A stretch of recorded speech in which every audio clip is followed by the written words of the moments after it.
భక్తులందరికీ కూడా నమస్కారం. మీ అందరికీ ఒక అద్భుతమైనటువంటి వరాన్ని అందించబోతున్నాను. ఏమిటా వరం అని అనుకుంటున్నారా? అదే 7 శనివారాల వ్రత కథ. ఈ కథను విన్నవారికి, చదివిన వారికి, చెప్పిన వారికి, అలాగే వినిపించిన వారికి జన్మజన్మల పాపాలు తొలగుతాయి, కోటి జన్మల పుణ్యం లభిస్తుంది. ఈ 7 వారాల వ్రత కథను భక్తి శ్రద్ధలతో చివరి వరకు వినండి. ఓం నమో వెంకటేశాయ. కథను ప్రారంభిద్దాం. కలియుగం ఆరంభమైంది. నైమిషారణ్యంలో మహర్షులందరూ సమావేశమయ్యారు. వారి మనసుల్లో ఒకే ఒక్క ఆలోచన: ఈ కలిదోషాన్ని ఏ విధంగా నివారించాలి? ఒక సత్రయాగం చేద్దాం అని నిర్ణయించారు. కానీ ఒక ప్రశ్న మిగిలింది: ఈ యజ్ఞఫలాన్ని ఎవరికి అర్పించాలి? అప్పుడు లేచాడు భృగు మహర్షి. ఆయన మహా తపస్వి. నేను వెళ్ళి త్రిమూర్తులు పరీక్షిస్తాను, ఎవరు అర్హులో తేల్చి వస్తాను అని బయలుదేరారు.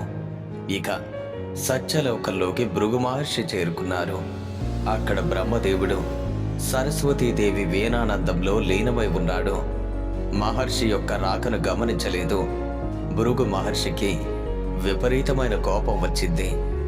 ఆగ్రహంతో రగిలిపోయాడు. సృష్టికర్తవని అహంకరిస్తున్నావా? నన్ను గుర్తించలేదా? నిన్ను శపిస్తున్నాను బ్రహ్మదేవా. ఈ భూలోకంలో నీకు ఎక్కడా కూడా పూజలు జరగకుండా ఉండుగాక. ఇక తరువాత కైలాసానికి చేరుకున్నాడు భృగు మహర్షి. అక్కడ పరమశివుడు పార్వతీదేవితో ఆనంద తాండవం చేస్తున్నాడు. ఆయన కూడా మహర్షి రాకను గమనించలేదు. మరోసారి కోపంతో మండిపడ్డాడు భృగు మహర్షి. నీకు భూలోకంలో లింగ రూపంలోనే పూజ జరుగుతుంది, నిజ రూపంలో కాదు అని మళ్ళీ శపించాడు. ఇక కోపంతో అక్కడి నుండి వైకుంఠానికి చేరుకున్నాడు. వైకుంఠానికి చేరుకున్నటువంటి భృగు మహర్షి అక్కడ శ్రీ మహావిష్ణువు శేష పాన్పు పైన పడుకొని లక్ష్మీదేవి పాదసేవ చేస్తుండగా మాట్లాడుతున్నాడు. భృగువు యొక్క రాకను విష్ణుమూర్తి గమనించలేదు. ఈసారి భృగు మహర్షి తన సహనాన్ని కోల్పోయాడు. నేరుగా వెళ్ళి ఆ విష్ణుమూర్తి యొక్క వక్షస్థలం పైన గట్టిగా తన్నాడు. ఆ క్షణంలో ఒక్కసారిగా 14 లోకాలు కంపించాయి. కానీ అప్పుడే అద్భుతం జరిగింది. శ్రీ మహావిష్ణువు రవ్వంత కూడా కోపగించలేదు. పరమ శాంతంతో లేచి భృగు మహర్షికి నమస్కరించాడు. మునీంద్ర, మీ రాకతో వైకుంఠం పావనమైంది.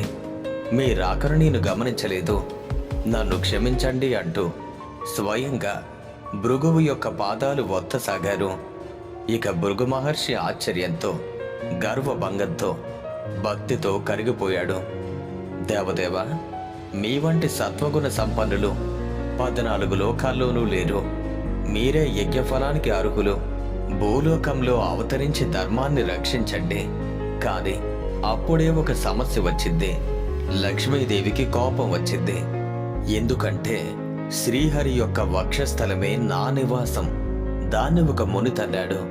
నా భర్త కోపగించకపోగా ఆయనకు మర్యాదలు చేశాడు. అలా అలిగి భూలోకానికి వెళ్ళిపోయింది లక్ష్మీదేవి. ఇక లక్ష్మి లేని వైకుంఠం కళా విహీనమైపోయింది. ఆమెను వెతుక్కుంటూ విష్ణుమూర్తి స్వయంగా భూలోకానికి బయలుదేరాడు. అదే సమయంలో భూదేవి వచ్చింది. దేవా, కలియుగంలో పాపం విపరీతంగా పెరిగిపోయింది. ఈ భారాన్ని మొయ్యలేకపోతున్నారు, నన్ను కాపాడండి అంతే. శ్రీ మహావిష్ణువు శ్రీనివాసుడు అనే పేరుతో భూలోకానికి దిగివచ్చాడు. శేషాద్రి కొండల్లో ఓ పుట్టలో నివాసం ఏర్పరచుకున్నాడు. ఇక అదే సమయంలో ఆకాశరాజు అనే మహారాజు సంతానం లేక పుత్రకామేష్టి చెయ్యబోతూ భూమిని దున్నిస్తుండగా ఒక బంగారు పెట్టె బయటపడింది. దాన్ని తెరిచి చూస్తే మహాలక్ష్మి కలతో ఒక దివ్యమైన బాలిక. ఆకాశరాజు ఎంతగానో సంతోషించాడు. ఆ బాలికకు పద్మావతి అనే నామకరణం చేసి అల్లారు ముద్దుగా పెంచాడు. యుక్త వయసు వచ్చిన పద్మావతి ఒకరోజు శ్రీనివాసును చూసి మోహించింది.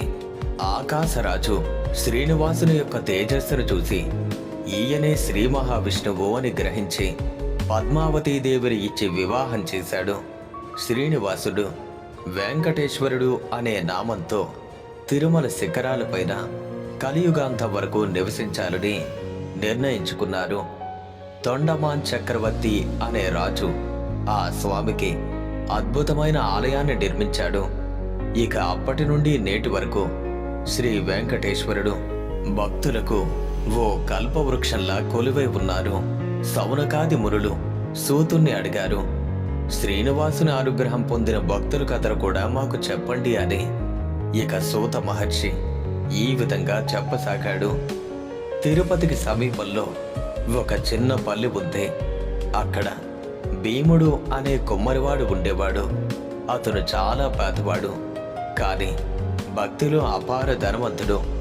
ఉదయం నుండి సాయంత్రం వరకు కొండలు చేస్తూనే వెంకటేశ వెంకటేశ అని నామస్మరణ చేస్తూ ఉండేవాడు. ఆలయానికి వెళ్ళే సమయం లేదు. పూజకు కనీసం పుష్పాలు కొనే డబ్బు కూడా లేదు. అందుకు ఏం చేశాడంటే తన పనిచేసే చోట స్వామివారి ప్రతిమను పెట్టుకున్నాడు.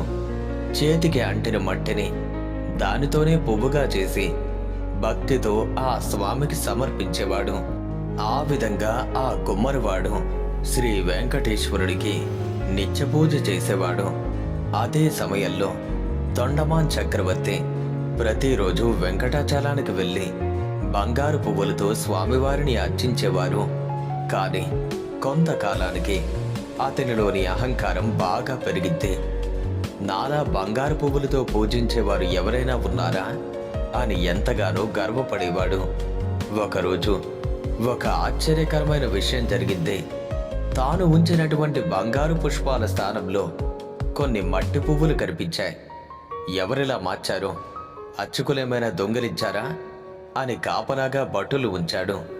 కానీ ఎన్ని రకాలుగా ప్రయత్నించినా ప్రతిరోజు అదే జరుగుతూ ఉంటే స్వామివారి వద్ద నేను పెట్టినటువంటి నా బంగారు పుష్పాలు మాయమయ్యి ఈ మట్టి ముద్దలు ఎలా వస్తున్నాయి?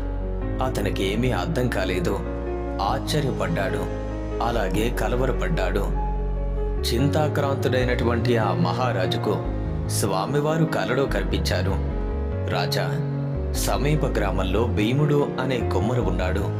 అతడు మట్టి పువ్వులతో నన్ను పూజిస్తాడు. అతని భక్తి ముందు నీ బంగారు పువ్వులు నిలవలేక అదృశ్యమవుతున్నాయి. భక్తిలో అతను నిన్ను మించినవాడు.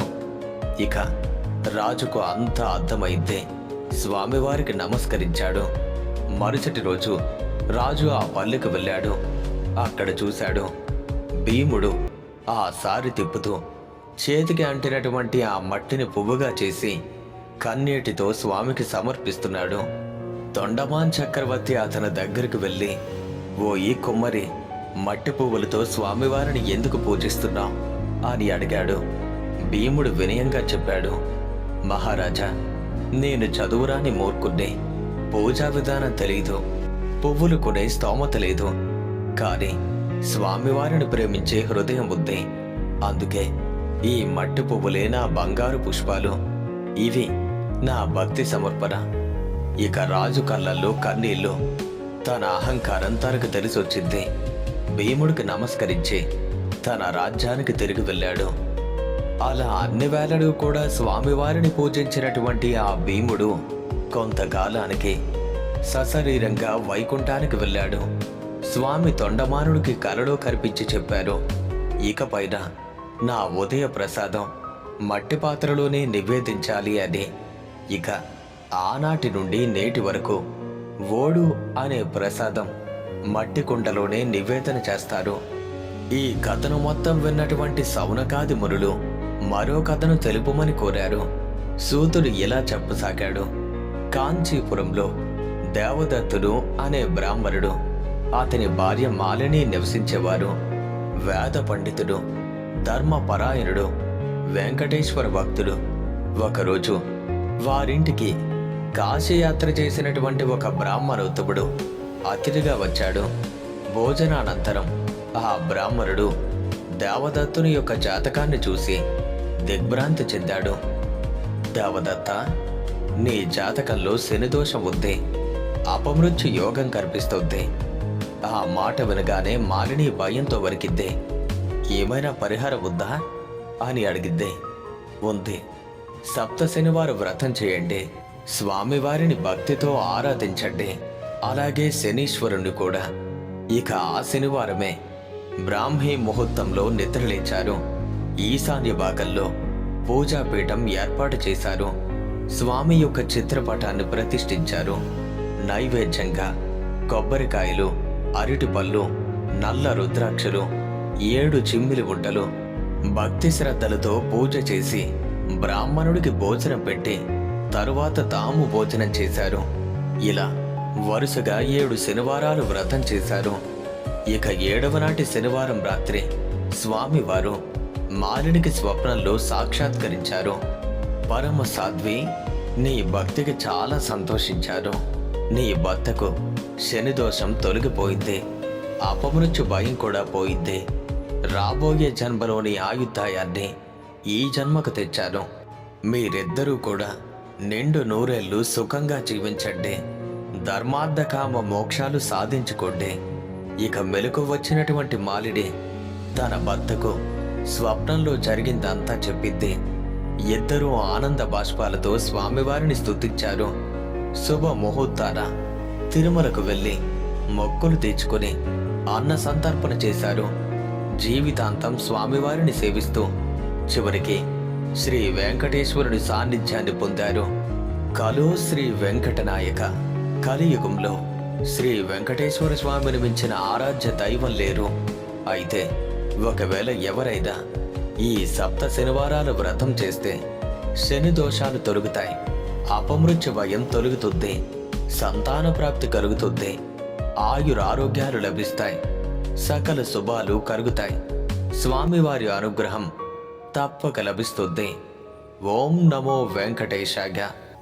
ఈ కథను చదివినా, విన్నా, చెప్పినా సరే వినిపించిన వారికి కూడా ఆ 7 కొండలవాడి అనుగ్రహం తప్పక లభిస్తుంది అని సూతుడు సౌనకాది మునులకు ఈ విధంగా ఈ కథను వివరించారు. విన్నారు కదా మిత్రులారా, ఇది సప్త శనివారాల వ్రత కథ. ఈ కథను విన్న వారికి, వేరొకరికి వినిపించిన వారికి, అలాగే భక్తి శ్రద్ధలతో ఈ కథను చదివిన వారికి తప్పకుండా ఆ 7 కొండలవాడి యొక్క అనుగ్రహం లభిస్తుంది. వ్రతాలలో ఈ సప్త శనివారాల వ్రతం ఎంతో అమూల్యమైనది, అలాగే పవిత్రమైనది కూడా. ఒకవేళ మీలో ఎవరైనా ఈ సప్త శనివారాల వ్రతం అంటే 7 శనివారాల వ్రతాన్ని చెయ్యాలి అనుకుంటే ఆ వ్రతం యొక్క పూర్తి విధి విధానాలు క్రింద ఉన్నటువంటి కామెంట్ సెక్షన్లో పిన్ చేయబడి ఉంటాయి.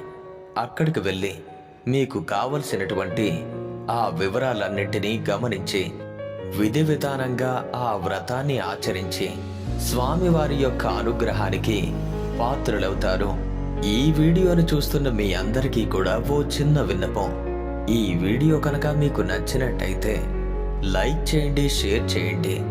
ఇలాంటి మరిన్ని ఆధ్యాత్మికపరమైన వీడియోల కోసం ఇప్పుడే మన ఛానల్ను సబ్స్క్రైబ్ చేసుకోండి.